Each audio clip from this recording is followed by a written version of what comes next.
श्री परमात्मने नमः। ओम वासुदेवाय नमः। ओम व्यासदेवाय नमः। ओम जगन्नाथदासाय नमः। ओम गणेशाय नमः। हे माँ सरस्वती तमें कंठरे बस, माँ कंठरे बस। अति बड़ी जगन्नाथ दास रचित श्रीमद् भागवत महापुराण आज आम अष्टादश अध्याय श्रवण करिबा। एही अध्याय रे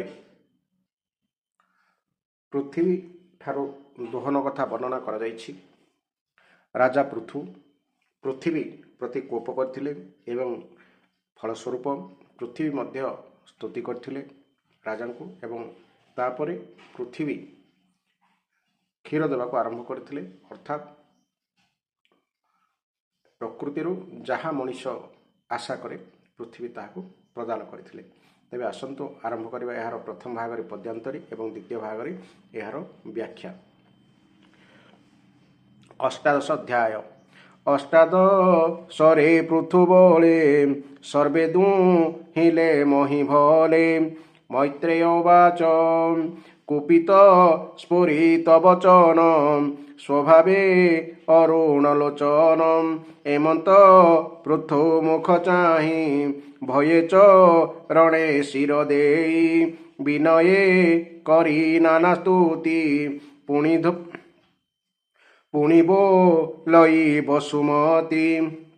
धरणी उवाच भोनाथ कोप छाड़ मोते मुहिष रण गली तोते। जे आत्मा कार्य विचारई संसारो सार आहरई। चितेन कल्पे भिन्ना भिन्ने पुष्परु मधुकर जेने। जे शांत इह परलोके सुजोगी जन कहे मुखे। उपाये से फल भुंजंती उभय लोके नाही भ्रांति। एहा जे न करई चिते से जस लभिब केमंते। ब्रह्मा जे सर्व प्राणी हिते शस्य सामग्री कला जेते। से सर्व मोर देहे थिला एमंते तोर पिता मला। राजा भी होगे सर्वधर्म दुष्टेना शिले सर्वकर्म। जेतेओ सधी बीज थिला अराजा जोगे नाश गला। चौर भय अराजत्वे भविष्य यज्ञ रक्षा अर्थे। क्षण विरोध देखी मोहि भखिली धेनु रूप होई। विरुद्ध माने वृक्षलता। जदि मो न करंती ग्रास दुष्टे करंते सर्वनाश। से सर्व शस्य रस जेते क्षीरे बसंती मोर गात्रे।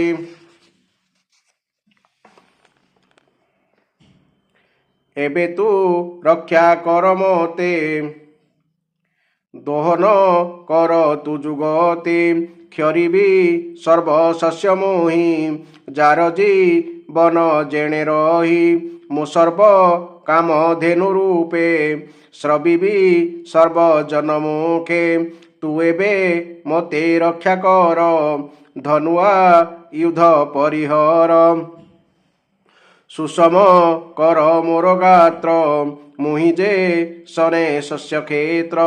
समहो इले मो शरीर वर्षारे पुरी निरधार।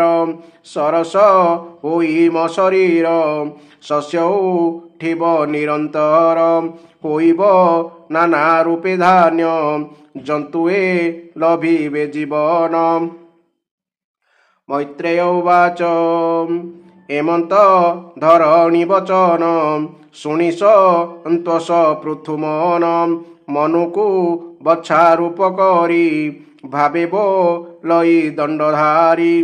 तू एहा स्तन पान कर जेमंते संचरई क्षीर। तक्षणे पृथुर वचने ସେ ମନୁ ମୁଖ ଦେଲା ସ୍ତନେ ପିବନ୍ତେ ସଞ୍ଚରିଲା କ୍ଷୀର ମେଘୁଜେ ସନେ ବୃଷ୍ଟିଧାର ଚରଣେ ବାନ୍ଧି ବଛା ମନୁ ପୃଥୁଦୁ ହିଲା କ୍ଷୀରସ୍ତନୁ କ୍ଷୀରେ ପୁରିଲା ବସୁନ୍ଧରୀ ଯେସନେ ସିନ୍ଦୁର ଲହରୀ ଗର୍ଭେ ଯେ ଶସ୍ୟ ବୀଜ ଥିଲା କ୍ଷୀରସ ଗତେ ସଞ୍ଚରିଲା ଶସ୍ୟ ହୋଇଲା ଅପ୍ରମିତେ ପ୍ରଜାଏ ନେଲେ ଯେଝାମତେ ପୃଥୁଦ ହନ ଅନ୍ତେ ଦେବେ ସର୍ବେ ହିଲେ ଯେଜା ଭାବେ ମିଳିସ କଳ ଋଷିଗଣ ଆନନ୍ଦେ ହୃଷିକ ପାତ୍ରେଣ ହୃଷିକ ପାତ୍ରେଣ ଅର୍ଥାତ୍ ଇନ୍ଦ୍ରିୟ ରୂପୀ ପାତ୍ରରେ ଅର୍ଥାତ୍ ମନ ବାଣୀ ଓ ସ୍ୱତେନ୍ଦ୍ରିୟରେ ଗୁରୁଙ୍କୁ ବଛା ରୂପ କରି ଯେ ଯାହା ମତେ ସ୍ତନ ଧରି ଦୁହିଁଲେ ପୟ ଛନ୍ଦୋମୟ ଯେ ଭାବେ ତୁଟ ଇ ସଂଶୟ ଛନ୍ଦୋମୟ ଅର୍ଥାତ୍ ବେଦ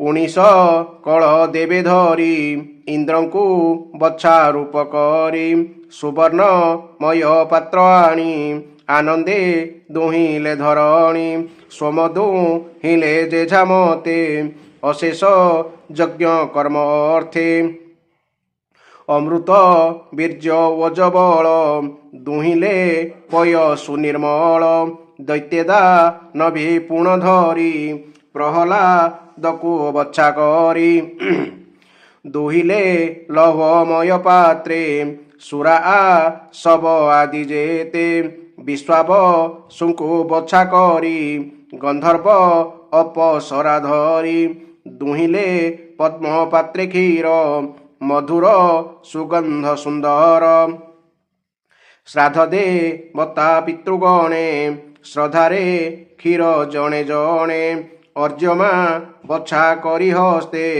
କବ୍ୟ ଦୁଇଲେ ଆମ ପାତ୍ରେ କବ୍ୟ କହିଲେ ପିତୃପୁରୁଷଙ୍କ ଉଦ୍ଦେଶ୍ୟରେ ଅର୍ପିତ ଅନ୍ନ ଆମ ପାତ୍ରେ କହିଲେ କଞ୍ଚା ମାଟି ପାତ୍ରରେ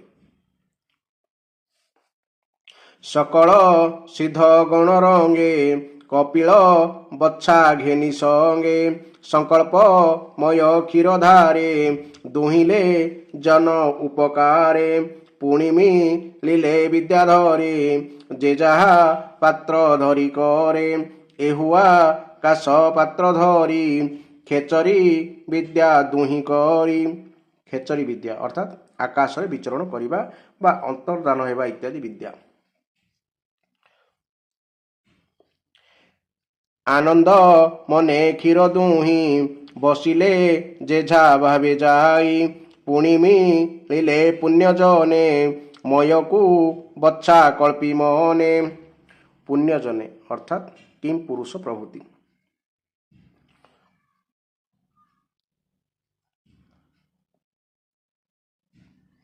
ମୟକୁ ବଛା କଳ୍ପି ମନେ ମାୟାବୀ ଗଣ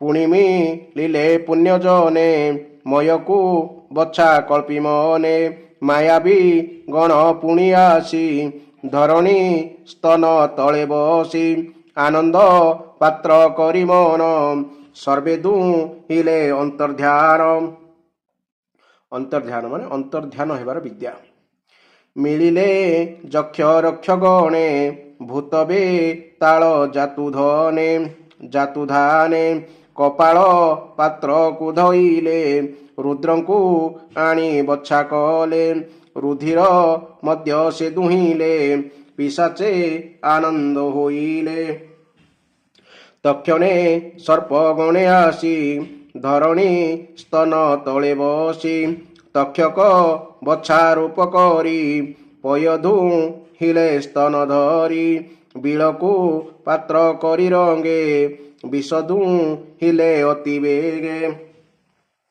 ପଶୁଏ ମିଳି ସ୍ତନ ଲାଗେ ବୃଷକୁ ବଛା କରିବେଗେ ତୃଣ ଦୁହିଁଲେ ଯେଝାମତେ ପୃଥ୍ୱୀରେ ଥିଲେ ଅବାଜେତେ ସଂସାର ଗଣେ ପରେ ଆସି ମାଂସାଶୀ ଗଣେ ପରେ ଆସି ଧରଣୀ ସ୍ତନ ତଳେ ବସି ସିଂହସ ହିତେ ପଶୁ ଗଣେ ମାଂସ ଦୋହନ କଲେ ବଣେ ଶରୀର ପାତ୍ରେ ମାଂସ ଦୁହିଁ ଆନନ୍ଦ କଲେ ନିଜ ଦେହି ପକ୍ଷୀଏ କ୍ଷୀର ପାନ ଆସେ ମିଳିଲେ ଧରଣୀର ପାଶେ ଗରୁଡ଼ ବଛା କରି ବଳେ କୀଟ ଫଳକୁ ସେ ଦୁହିଁଲେ ସକଳ ବୃକ୍ଷେ ଆଗ ସରି ବଟ ବୃକ୍ଷକୁ ବଛା କରି ସନ୍ତୋଷେ ଦୁହିଁ ରସମୟେ କ୍ଷୀର ରସି ନିଜ ଦେ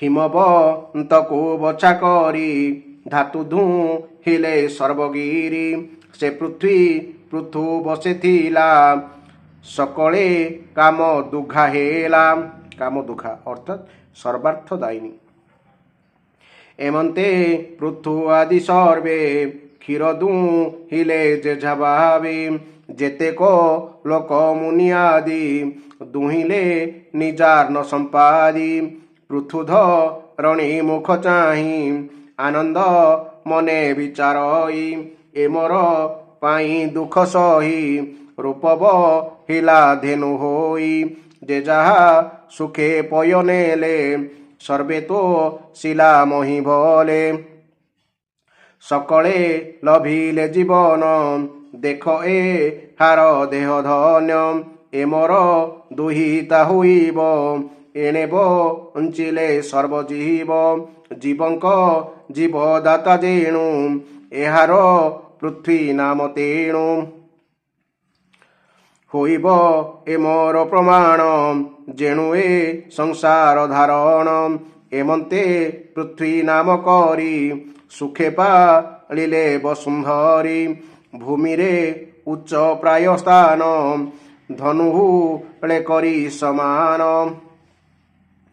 ଯଥା ଯୋଗ୍ୟରେ ପ୍ରାଣୀ ସ୍ଥାନ କଳ୍ପିଲା ବେଣର ନନ୍ଦନ ଏମନ୍ତେ ପୃଥୁ ହୋଇ ରାଜା ସମେ ପାଳିଲେ ଜନ ପ୍ରଜା ଭୂମି ଉପରେ ନାନା ଦେଶେ ସକଳ ସ୍ଥାପିଲେ ହରସେ ଗ୍ରାମାଦି ପୁର ଯେ ପତନ ଘୋଷ ବ୍ରଜ ବର ସ୍ଥାନ ପତନ ଅର୍ଥାତ୍ ନଗର ଘୋଷ ଅର୍ଥାତ୍ ଗୋପାଳ ବସ୍ତି ବ୍ରଜ ଅର୍ଥାତ୍ ଗୋରୁଗୋଠ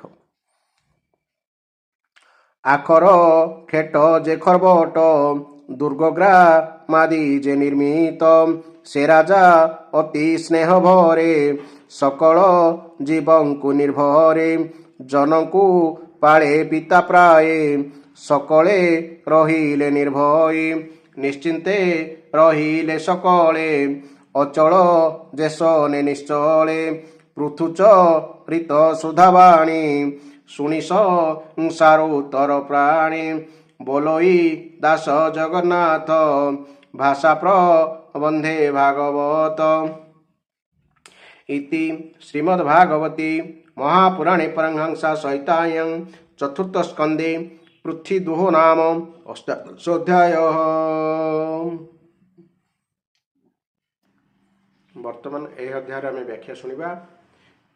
ବ୍ୟାଖ୍ୟାରେ ପୃଥୁ ରାଜା ପୃଥ୍ୱୀ ଯେତେବେଳେ ଶସ୍ୟ ଭଳି ଅନେକ ସାମଗ୍ରୀ ପୃଥ୍ୱୀବାସୀକୁ ପ୍ରଦାନ କଲେ ନାହିଁ ପୃଥୁ ରାଜା ପୃଥିବୀକୁ ଦଣ୍ଡ ଦେବା ପାଇଁ ପ୍ରୟାସ କରନ୍ତେ ମାତା ଧରଣୀ ରାଜା ପୃଥୁଙ୍କର ଶରଣ ପଶିଲେ ଏବଂ ତାଙ୍କ ଇଚ୍ଛାକୁ ପୂରଣ କଲେ ଅର୍ଥାତ୍ ପୃଥିବୀରୁ କ୍ଷୀର ଦୋହନ କାମ ବା ତାଠୁ ପାଇବାର ଆଶା ନେଇ ପ୍ରଜାଗଣ ଆଗକୁ ବଢ଼ିଲେ। ତେବେ ମୁନିବର ମୈତ୍ରେୟ କହିଲେ, ହେ ବିଦୁର, ସେତେବେଳକୁ ମହାରାଜ ପୃଥୁଙ୍କ ଓଠ କ୍ରୋଧରେ କମ୍ପୁଥାଏ। ତାଙ୍କୁ ସ୍ତୁତି କରି ପୃଥିବୀ ବିଚାରପୂର୍ବକ ନିଜ ମନକୁ ସ୍ଥିର କରି ଧୈର୍ଯ୍ୟ ବାନ୍ଧିଲା ଏବଂ ଡରି ଡରି ତାଙ୍କୁ କହିଲା, ପ୍ରଭୁ, ଆପଣ କ୍ରୋଧ ଶାନ୍ତ କରି ମୋ ପ୍ରାର୍ଥନା ଟିକେ ଧ୍ୟାନ ଦେଇ ଶୁଣନ୍ତୁ। ବୁଦ୍ଧିମାନ ପୁରୁଷ ଭ୍ରମର କରି ସବୁଠାରୁ ସାର ଗ୍ରହଣ କରନ୍ତି।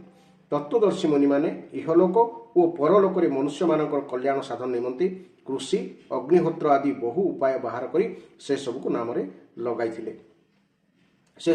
ଲଗାଇଥିଲେ। ପ୍ରାଚୀନ ଋଷିମାନେ ଶିଖାଇ ଦେଇ ଯାଇଥିଲେ। ସେହି ଉପାୟ ସବୁକୁ ଶ୍ରଦ୍ଧାପୂର୍ବକ ଭଲ ରୂପେ ପ୍ରୟୋଗ କରୁଥିବା ଲୋକେ ଏବେ ବି ସହଜରେ ଅଭୀଷ୍ଟ ଫଳ ଲାଭ କରୁଛନ୍ତି। କିନ୍ତୁ ଯେଉଁ ଅଜ୍ଞାନୀମାନେ ସେ ସବୁକୁ ହତାଦର କରି ନିଜ ମନ ମୁତାବକ ଉପାୟର ଆଶ୍ରୟ ନେଉଛନ୍ତି, ସେମାନଙ୍କର ସବୁ ଉପାୟ ଓ ପ୍ରଯତ୍ନ ବାରମ୍ବାର ନିଷ୍ଫଳ ହୋଇଯାଉଛି। ରାଜନ, ପୂର୍ବ କାଳରେ ବ୍ରହ୍ମା ଯେଉଁ ଧାନ୍ୟ ଆଦି ଶସ୍ୟ ଉତ୍ପନ୍ନ କରିଥିଲେ, ମୁଁ ଦେଖିଲି ଯେ ଯମ ନିୟମ ଆଦି ବ୍ରତ ପାଳନ କରୁନଥିବା ଦୁରାଚାରୀ ଲୋକେ ସେ ସବୁକୁ ଖାଇଯାଉଛନ୍ତି। ହେ ଲୋକରକ୍ଷକ, ଆପଣମାନେ ଅର୍ଥାତ୍ ରାଜାମାନେ ମୋତେ ପାଳନ ଓ ଆଦର କରିବା ଛାଡ଼ିଦେଲେ, ତେଣୁ ସମସ୍ତେ ଚୋର ପରି ହୋଇଗଲେ। ତାହା ଦେଖି ଯଜ୍ଞ କାର୍ଯ୍ୟରେ ଲାଗୁଥିବା ଔଷଧି ସବୁକୁ ମୁଁ ମୋ ଉଦରରେ ଲୁଚାଇ ରଖିଦେଲି। କିନ୍ତୁ ବହୁ କାଳ ଧରି ମୋ ଭିତରେ ରହିଯିବା ଫଳରେ ସେହି ସବୁ ଧାନ୍ୟ ଆଦି ବା ଧନ ଆଦି ମୋ ଉଦରରେ ଜୀର୍ଣ୍ଣ ହୋଇଗଲାଣି। ପୂର୍ବ ଆଚାର୍ଯ୍ୟମାନଙ୍କ ଦ୍ୱାରା ନିର୍ଦ୍ଦେଶିତ ଉପାୟରେ ଆପଣ ସେସବୁକୁ ବାହାର କରିନିଅନ୍ତୁ। ହେ ଲୋକପାଳକ ବୀର, ଆପଣ ଯଦି ସବୁ ପ୍ରାଣୀଙ୍କର ଅଭୀଷ୍ଟ ତଥା ବଳ ବୃଦ୍ଧିକାରକ ଅନ୍ନ ଆବଶ୍ୟକ କରୁଛନ୍ତି, ତେବେ ମୋର ଯୋଗ୍ୟ ବାଛୁରୀ ଦୋହନ ପାତ୍ର ଓ ଦହନ କରିପାରିବା ଯୋଗ୍ୟ ବ୍ୟକ୍ତି ବ୍ୟବସ୍ଥା କରିଦିଅନ୍ତୁ। ମୁଁ ସେହି ବାଛୁରୀ ପ୍ରତି ସ୍ନେହରେ ପହ୍ନାଇବି ଏବଂ ଦୁଗ୍ଧ ରୂପରେ ଆପଣଙ୍କର ସକଳ ଅଭୀଷ୍ଟ ବସ୍ତୁ ପ୍ରଦାନ କରିବି। ହେ ରାଜନ, ଆହୁରି ଗୋଟିଏ କାମ କରିବାକୁ ପଡ଼ିବ। ମୋତେ ସମତଳ କରିଦେବାକୁ ପଡ଼ିବ। ତା ଫଳରେ ବର୍ଷା ଋତୁ ବିତିଯିବା ପରେ ମଧ୍ୟ ମୋ ଉପରେ ଇନ୍ଦ୍ର ବୃଷ୍ଟି କରୁଥିବା ଜଳ ଉଣା ଅଧିକେ ସବୁଆଡ଼େ ରହିଯାଇ ପାରିବ, ଅର୍ଥାତ୍ ମୋର ଭିତର ଆର୍ଦ୍ରତା ଶୁଖିଯିବ ନାହିଁ। ଏହି କର୍ମ ଆପଣଙ୍କ ନିମନ୍ତେ ଅତ୍ୟନ୍ତ ମଙ୍ଗଳକାରକ ହେବ।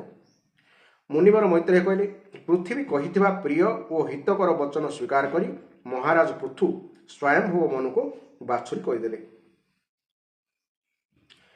ଏବଂ ନିଜ ହାତରେ ପୃଥିବୀ ରୂପୀ ଗାଈଠାରୁ ସବୁ ଧାନ୍ୟ ବା ଶସ୍ୟ ପ୍ରଦାୟକ ତୃଣ ଗୁଳ୍ମ ଦୁହିଁ ସଂଗ୍ରହ କଲେ।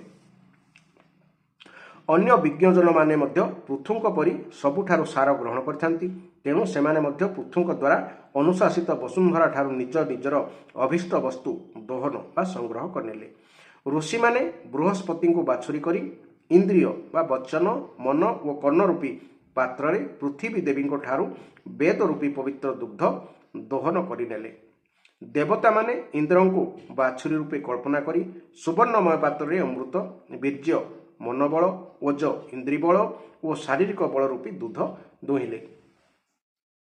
ଦୈତ୍ୟ ଓ ଦାନବମାନେ ଅସୁର ଶ୍ରେଷ୍ଠ ପ୍ରହ୍ଲାଦକୁ ବାଛୁରୀ କରି ଲୌହ ପାତ୍ରରେ ମଦିରା ଓ ଆସବ ରୂପୀ ଦୁଧ ଦୁହିଁଲେ।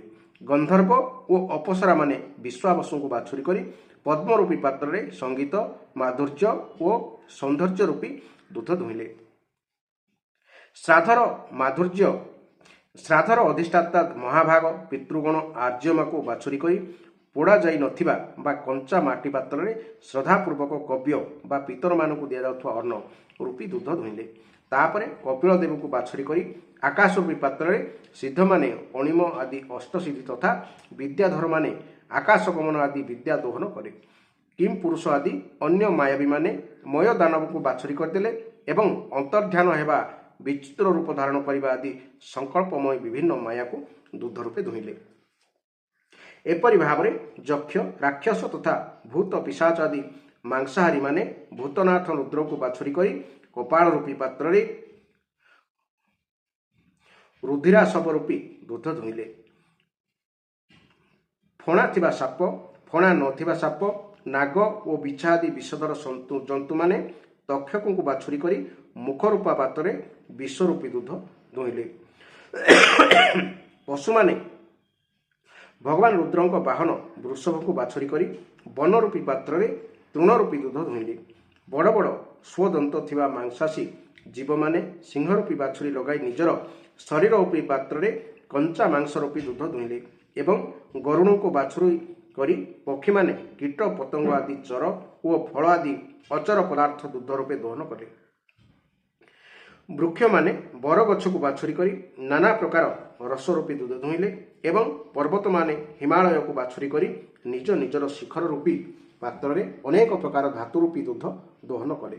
ପୃଥିବୀ ତ ସକଳ ଅଭୀଷ୍ଟ ବସ୍ତୁ ପ୍ରଦାନ କରେ, ପୁଣି ସେତେବେଳେ ସେ ପୃଥୁଙ୍କ ଅଧୀନ ହୋଇ ରହିଗଲା। ତେଣୁ ତାଠାରୁ ସମସ୍ତେ ନିଜର ଜାତିର ମୁଖିଆଙ୍କ ବାଛୁରୀ କରି ଭିନ୍ନ ଭିନ୍ନ ପାତ୍ରରେ ଭିନ୍ନ ଭିନ୍ନ ପ୍ରକାର ପଦାର୍ଥ ଦୁଧ ରୂପେ ଧୋଇ ନେଲେ। ହେ କୁରୁଶ୍ରେଷ୍ଠ ବିଦୁର, ଏପରି ଭାବରେ ପୃଥୁ ଆଦି ସମସ୍ତେ ଭିନ୍ନ ଭିନ୍ନ ଦୋହନ ପାତ୍ର ଓ ବାଛୁରୀ ଦ୍ୱାରା ପୃଥିବୀଠାରୁ ନିଜ ନିଜର ଅଭୀଷ୍ଟ ଆହାର ରୂପୀ ଦୁଧ ଧୋଇ ନେଲେ। ଏହା ଫଳରେ ମହାରାଜ ପୃଥୁ ଏତେ ପ୍ରସନ୍ନ ହୋଇଗଲେ ଯେ ସର୍ବକାମପ୍ରଦା ପୃଥିବୀ ତାଙ୍କ ପ୍ରତି ତାଙ୍କ ମନରେ ସ୍ନେହ ଭାବ ଉଦ୍ରେକ ହେଲା। ସେ ତାକୁ ନିଜର କନ୍ୟା ରୂପେ ଗ୍ରହଣ କରିନେଲେ। ତାପରେ ରାଜାଧିରାଜ ପୃଥୁ ନିଜର ଧନୁହୂଳରେ ପର୍ବତମାନଙ୍କୁ ଭାଙ୍ଗି ସକଳ ଭୂମଣ୍ଡଳକୁ ପ୍ରାୟ ସମତଳ କରିଦେଲେ। ସେ ପ୍ରଜାମାନଙ୍କର ପାଳନ ପୋଷଣ କର୍ମରେ ସେମାନଙ୍କର ପିତା ପରି ଲାଗି ରହିଲେ। ସେ ସେହି ସମତଳ ଭୂମିକୁ ପ୍ରଜାମାନଙ୍କ ମଧ୍ୟରେ ଯଥାଯୋଗ୍ୟ ନିବାସ ସ୍ଥାନ ହିସାବରେ ଭାଗ ଭାଗ କରିଦେଲେ। ସେ ଅନେକ ଗ୍ରାମ, ମୌଜା, ନଗର, ଦୁର୍ଗ, ଗୋପାଳ ବସ୍ତି, ପଶୁଙ୍କ ରହିବା ସ୍ଥାନ, ଛାଉଣି, ଖଣି, କୃଷକ ବସ୍ତି ଓ ପାହାଡ଼ ତଳି ଗାଁ ଗଣ୍ଡା ବସାଇଦେଲେ। ମହାରାଜ ପୃଥୁଙ୍କ ପୂର୍ବରୁ ଏହି ପୃଥିବୀ ଉପରେ ଗ୍ରାମ, ନଗର ଇତ୍ୟାଦି ବିଭାଗ ନଥିଲା। ସେତେବେଳେ ଲୋକେ ନିଜ ନିଜର ସୁବିଧା ଅନୁସାରେ ନିର୍ଭୟରେ ଯେଉଁଠି ଇଚ୍ଛା ସେଇଠି ଘରବାଡ଼ି ତୋଳି ବସବାସ କରୁଥିଲେ। ଏହି ଥିଲା ଏହି ଅଧ୍ୟାୟର ସମ୍ପୂର୍ଣ୍ଣ ବ୍ୟାଖ୍ୟା। ରାଜା ପୃଥୁ ପୃଥିବୀକୁ ସାହାରା କରି ଯେଉଁ ପୃଥିବୀବାସୀଙ୍କ ଅଭୀଷ୍ଟ ଫଳ ଦହନ କରି ପୃଥିବୀକୁ ବଞ୍ଚାଇଥିଲେ। ସତରେ ଏ ପୃଥିବୀରେ ଆଜି ବି ଏମିତି ରାଜା ଅଛନ୍ତି, ଏମିତି ବି ଆଜି ପ୍ରଜା ଅଛନ୍ତି, ଏମିତି ବି ଆଜି କର୍ମଚାରୀ ଅଛନ୍ତି। ପୃଥିବୀ କଥା କେହି ଚିନ୍ତା କରୁନାହାନ୍ତି। ନିଜ ନିଜ ପାଇଁ ସମସ୍ତେ ଆଜି ବ୍ୟସ୍ତ। ଫଳରେ ଶାସ୍ତ୍ରରେ ବି କୁହାଯାଇଛି ଯେ ପୃଥିବୀ ଦିନେ ଶସ୍ୟ ବି ପ୍ରଦାନ କରିବ ନାହିଁ। ଫଳତଃ ମନୁଷ୍ୟ କ'ଣ ହେବ ନିଜେ ଚିନ୍ତା କରିବା ଦରକାର। ଆଜିକା ଦିନରେ ଆମେ ଚାଷ କରୁନାହାନ୍ତି। ଚାଷ ନ କରିବା ଦ୍ୱାରା ପୃଥିବୀ ଦିନେ ବି ଫଳ ଦେବନି। ତ ମଣିଷ ସମାଜ ଏମିତି ଭାବରେ ଦିନକୁ ଦିନ ଦୁର୍ଗତି ଆଡ଼କୁ ଚାଲିଛି। ତେଣୁ ସମସ୍ତଙ୍କୁ ଅନୁରୋଧ, ଶାସ୍ତ୍ର ଅଧ୍ୟୟନ କରନ୍ତୁ, ଭାଗବତ ମହାପୁରାଣ, ଶ୍ରୀମଦ୍ ଭଗବତ ଗୀତା ପଢ଼ନ୍ତୁ ଏବଂ ସଂସାରର ଏ ଭବ ସଂସାର ବା ଦୁଃଖାଳୟରୁ ଭଲ ଭାବରେ ବିଦାୟ ନିଅନ୍ତୁ ଏବଂ ସମାଜକୁ ଆଧ୍ୟାତ୍ମିକ ଜ୍ଞାନ ପ୍ରଦାନ କରନ୍ତୁ। ଫଳରେ ସମାଜ ସୁଧରିବ। ନଚେତ୍ ଦିନକୁ ଦିନ ସମାଜ ଓ ମଣିଷ ଉଭୟ ଦୁର୍ଗତି ଆଡ଼କୁ ଚାଲିଛି। ତେବେ ଏହି ଅଧ୍ୟାୟ ଆପଣ ଭଲ ଭାବରେ ଶୁଣିଥିବାରୁ ଭଗବାନ ଆପଣଙ୍କର ସମସ୍ତଙ୍କର ଇଚ୍ଛା ବା ଅଭୀଷ୍ଟକୁ ପୂରଣ କରନ୍ତୁ। ଜୟ ଜଗନ୍ନାଥ, ଜୟ ଜଗନ୍ନାଥ, ଜୟ ଜଗନ୍ନାଥ।